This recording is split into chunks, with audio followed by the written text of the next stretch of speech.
police file called them transient. Their families called for help.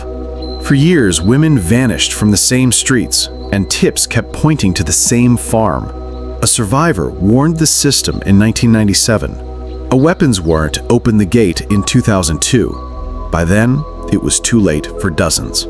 This is how the disappearances were minimized. The truth was delayed, and why 49 became the number no one can forget. Twisted Case. Human first. True crime. Subscribe to stay with the story, not the sensationalism. This documentary explains the Robert Pickton case in clear steps. We start with the women who went missing from Vancouver's downtown Eastside. We lay out the official explanations, the warnings that were given, and the decisions that delayed action. Then we show how a weapons warrant, not a dedicated homicide lead, finally opened a farm that had been named in tips for years. We will keep details respectful and factual. We avoid graphic descriptions. The focus stays on people, on mothers, daughters, sisters, and friends who were lost while institutions argued about jurisdiction and credibility. Where the record is firm, we say so. Where the record is limited, we say that too.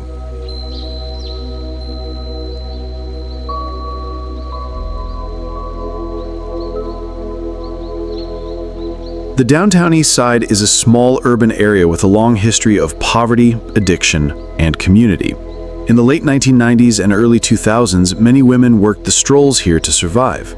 Some were indigenous. Many were managing trauma, illness, or substance use. They were also daughters, aunties, mothers, and friends.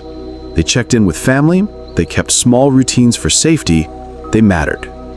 When a woman did not make her check-in, family members called police. They filed missing person reports. Outreach workers raised alarms.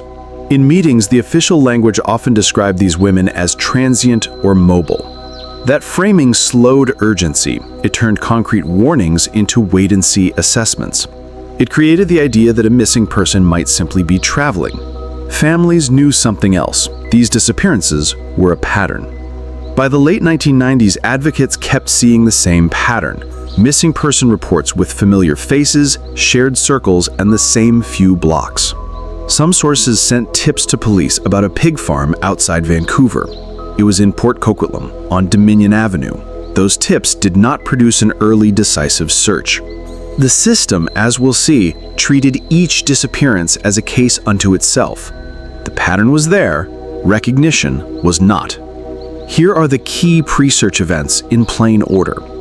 1997, the survivor and the stayed case. In March 1997, a woman survived a violent attack connected to Robert Pickton. Police laid charges. In 1998, prosecutors stayed that case. A stayed case does not mean the event did not occur. It means the Crown did not proceed. With hindsight, this decision is one of the most consequential choices in the entire story.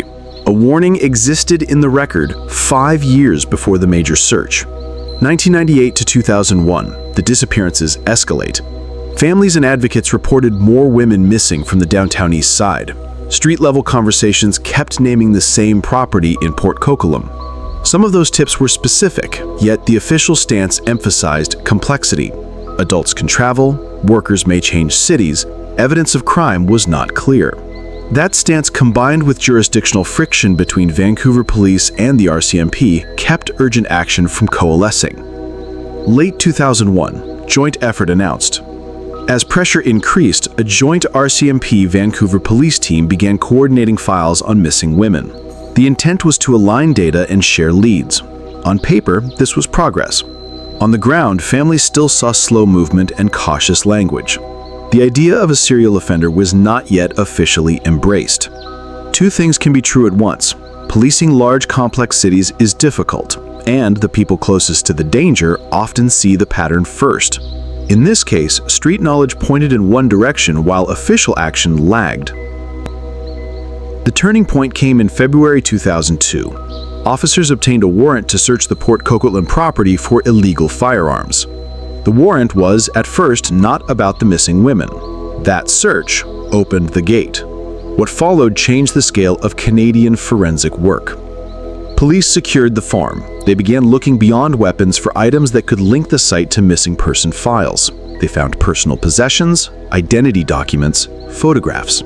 Over the next months and years, the property became one of the largest crime scenes in Canadian history. Specialized teams documented the site piece by piece. Every trailer, outbuilding, and pit was examined. The work took time, measured in months and then years because of the property's size and the nature of the evidence. For families, this long timeline was a second grief, waiting to hear whether a loved one's name would be matched to remains or DNA. As the evidence mounted, charges began. First, 2 counts of murder in 2002, then more, rising to 26. The Crown later made a strategic choice: proceed to trial on 6 counts to secure a conviction and avoid a trial so long and complex that it could collapse under its own weight. The remaining 20 charges were stayed after the 6 convictions. This was a legal strategy with a real human cost. It meant many families would never see their loved one's case tested in court. When investigators briefed the public, they emphasized the scale. Forensic science identified remains or DNA of 33 women linked to the farm. Not every case had enough intact evidence to support a separate count. In custody, Pickton made statements to an undercover officer. He boasted about the number 49. That claim has shaped public understanding ever since.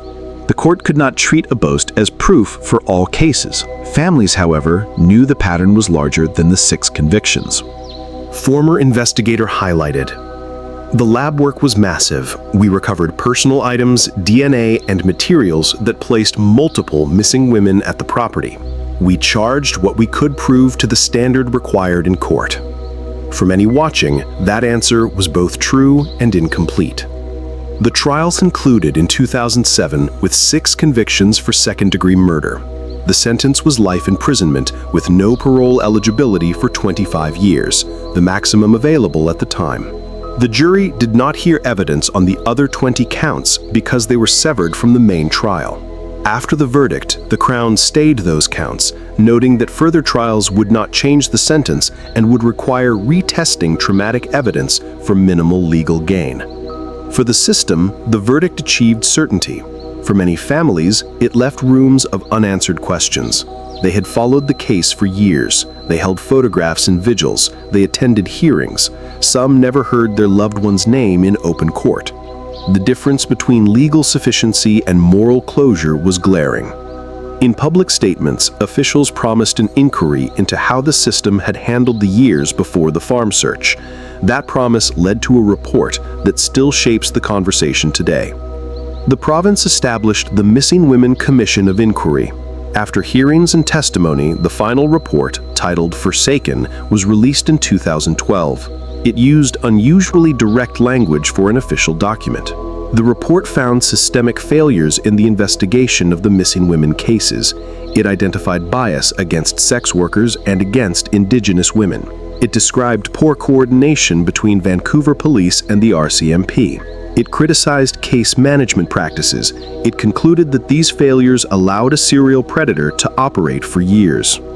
The report included dozens of recommendations. They covered policing cooperation, missing person protocols, community liaison roles, training and support for families. Some recommendations saw progress, others stalled or were only partly adopted. The overall message was clear: the women were failed by systems that should have protected them. The inquiry also placed responsibility in specific decisions: the stayed 1998 prosecution, the slow recognition of a pattern, and the choice to treat early tips as lower priority because they came from people the system did not fully trust. That is a hard sentence to hear. It's also the heart of this story. After the inquiry, public apologies were issued. Civil actions led to settlements. In 2014, governments offered compensation for children of missing and murdered women connected to the case. The amount helped some with schooling and housing. It did not create criminal accountability for investigative failures. No officers faced criminal charges for how the cases were handled. Some police practices improved. Data sharing between agencies strengthened. Missing person protocols were updated. Community liaison work expanded. Yet families and advocates continued to ask the same bottom-line question: who is accountable when warnings are minimized and patterns are missed? We also need to talk about risk today. The factors that shaped this case: poverty, addiction, racism, misogyny, and the stigma towards sex work still exists. Safety increases when housing is stable, when transit is reliable, when harm reduction services are funded, and when police treat threats against sex workers as urgent. Safety decreases when those pieces are cut back. That is not politics, it is pattern recognition. Robert Pickton remained in federal custody after the 2007 convictions. In May 2024, he was assaulted by another inmate in a Quebec maximum security institution. He died in hospital days later at age 74. The news produced mixed reactions. Some families felt a measure of relief, others felt the old grief renewed. His death changed nothing about the core facts. The losses were already complete. With his death, the legal file reached a kind of finality. The moral file did not. Many names tied to the farm never saw a court. The inquiry's recommendations remain a checklist that communities still measure against. Here is the case in plain language. Women vanished from the same neighborhood over years. Families reported them missing. Tips pointed to a pig farm outside the city. Early action did not follow. A 1997 survivor case could have changed the timeline. It was stayed in 1998. In 2002, a weapons warrant opened the farm. Evidence connected the site to multiple missing women. Charges rose to 26. The Crown tried 6 counts to secure a conviction. Those resulted in 6 second-degree murder verdicts in 2007 and a life sentence. Evidence linked remains or DNA of 33 women to the property. The accused bragged to an undercover officer about 49. An inquiry in 2012 found systemic failures. It issued recommendations. Some changes followed. Criminal accountability for investigative failures did not. In 2014, compensation was offered to children of victims. It helped some, it did not replace accountability. In 2024, the perpetrator died in prison. The harm he caused did not end with that news. The most important part of the story is not the farm, the warrants, or the charges. It is people, the women who were loved and who deserved safety. Families held vigils. They organized marches. They wrote statements, letters, and books. They said the names so that the city would not forget them. We will not repeat graphic details. We will repeat what matters. These were human beings with plans and relationships. Some were raising children. Some were reconnecting with their communities. All had value beyond a case file. When the system discounted them, danger grew. Family advocates highlighted, "For years we tried to be heard. We called, we sent names, we begged for urgency. The lesson is simple. Believe us the first time." Official explanation then: adults move. Sex workers change cities. Without clear evidence of foul play, a person may simply be out of contact. Large agencies need time to coordinate. Counter evidence from families and frontline workers: the same neighborhood, the same social circles, the same risk points. Multiple names pointing to the same property. A survivor who reported in 1997. The pattern was specific. Was it only a resource problem? No, it was also about credibility. When tips came from people living with addiction or poverty, or from sex workers, those tips carried less weight. The inquiry called this bias out directly. A safer city requires that frontline knowledge be treated as evidence, not as rumor. To keep this simple, here are 5 escalating beats that moved the case from denial to action. Beat 1. Missing person files increase and share characteristics. Families insist it is the same danger. Beat 2. Tips name a specific rural property. Multiple sources say it. Nothing definitive happens. Beat 3. A survivor's assault in 1997 produces charges that are stayed in 1998. The opportunity to intervene is lost. Beat 4. In February 2002, a weapons warrant opens the farm. Evidence links the site to the missing women. Charges accumulate, the trial strategy narrows the counts to 6, resulting in convictions in 2007. An inquiry follows, identifying systemic failures in 2012. Apologies and compensation follow in 2014. The perpetrator died in 2024. The policy questions remain. Each beat added new information or reframed what was already known. None of it required myth, it required attention. After years of delay, the courtroom produced a clear outcome. 6 guilty verdicts for second-degree murder, life in prison with a 25-year parole ineligibility period. That sentence would keep the perpetrator incarcerated for the rest of his life. The legal system reached its goal, a durable conviction unlikely to be overturned on appeal. And yet, many families heard no legal acknowledgement of their loved one's case. The justice system had to choose between maximum certainty on 6 counts and the attempt to litigate all counts over many years. It chose certainty. The moral math felt different to the people outside the bar. We end with lessons that can be acted on. First, believe frontline warnings even when the messenger does not look like an ideal witness. Street knowledge is a form of data. It deserves weight. Second, build systems that do not depend on a single door opening by accident. In this case, a firearms warrant, an unrelated legal path open to the farm.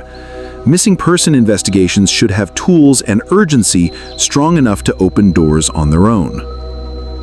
Third, fund the pieces that prevent people from being isolated. Housing, transit, and harm reduction services are not side issues. They are core safety infrastructure. Fourth, measure success not only by convictions, but by how early danger is interrupted. A stayed prosecution in 1998 became one of the case's most tragic pivot points. Early action saves lives. Fifth, keep accountability on the table. Apologies and compensation matter. Structural change matters more. Consequences for willful negligence, where it can be proven, must be possible. This story is about more than one man. It is about what happens when a society decides whose doorbells must be answered and whose can wait. We do not have to repeat that choice. You've heard the record. Now the hard question. If you had the power to set the last chapter, which approach takes priority for a safer, more just future? Path A, deep retroactive accountability. Internal discipline or even criminal charges where decisions can be proven to have enabled the harm. Full transparency of records. Leadership changes. Path B, radical forward repair. Put every available dollar into housing, transit, harm reduction, sex worker safety, and community-led response, even if that means the officials who failed never face personal penalties. Which would you choose and why? Let us know your thoughts in the comments below. Subscribe for more gripping true crime breakdowns, mysteries, and criminal psychology stories, only on Twisted Case.